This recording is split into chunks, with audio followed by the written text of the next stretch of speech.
Alright, so before I get into that thing, I'll talk about this a little bit. My, whatchamacallit, slow flyer. I ran into my neighbor's car, and that screwed up the motor. Like something's loose inside it, and the shaft is bent. So I'm just gonna buy a new motor because like this one's really old and it makes noises, like weird noises and stuff. But I also kind of cracked it, but it'll be fine. I'll probably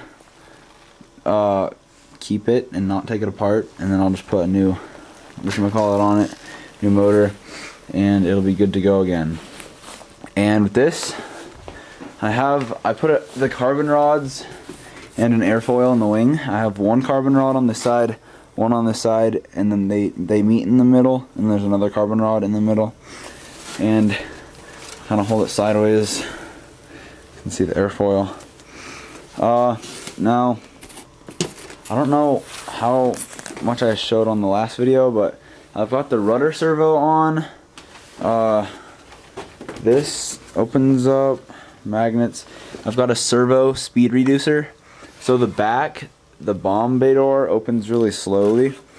So that all magnets down. And I used one of these little servos, a 9-gram servo for the rudder. But for the elevator and the ailerons, I'm going to use like bigger servos, like 12-gram, and they're coming from Hobby City.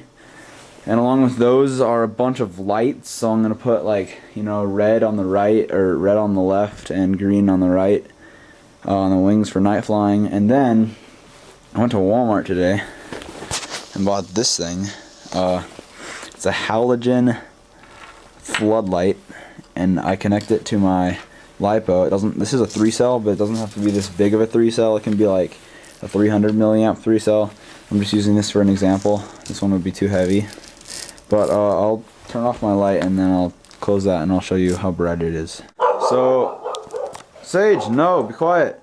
Alright, so this thing, there's the plane. This is gonna go right on the front, like that.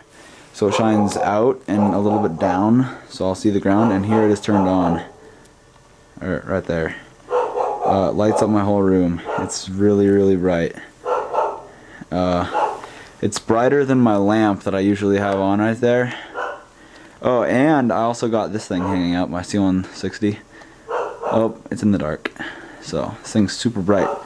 And I'll put it on my plane once I get the wing on, or maybe I'll do it before. So if you would like to put one of these lights on your planes, it's really easy to build.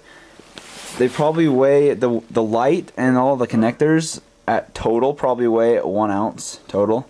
The light is really light if you get the right kind. But the battery gets a little heavy, but you can also use the battery to run other lights. So basically just go to Wally Mart and buy a halogen floodlight, a 12-volt halogen floodlight. The smallest one you can find, and take apart a little toy or something and get a little on and off switch, and then wire it to a JST or whatever kind of connector you use, then just plug that into your LiPo. I'm not going to use this LiPo. I'll probably end up using my 3S 3-cell, and then with that you get this. Alright, whoa, floodlight. So these are really easy to build. Maybe I'll just put it on right now. So I hooked this thing up and glued it in on the front, just like those spotlights, you know, like on the Jeeps and stuff and whatnot. And then the little switch is right on the side here, so just turn it on and it lights up everything. This thing is bright. That'll be awesome for night flying. It'll illuminate the night.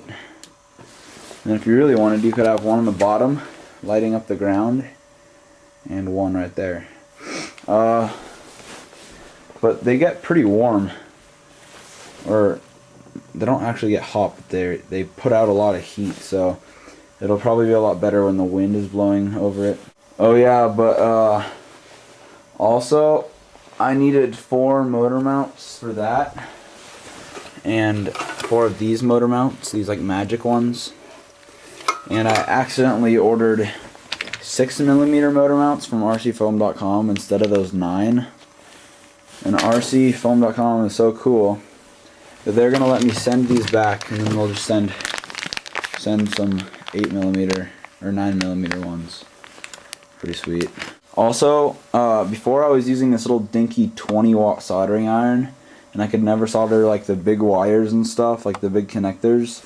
So I bought this beastly 80-watt soldering iron. It like melts anything. It's 900 degrees. It's pretty sick. Pretty ill. Oh yeah, and this thing right here, I flew it and it's really unstable. It's not the best. I'll probably fly it again, but it's kind of sketchy. Like, it's just, yeah, it needs a dihedral or something. Thanks for watching. Bye.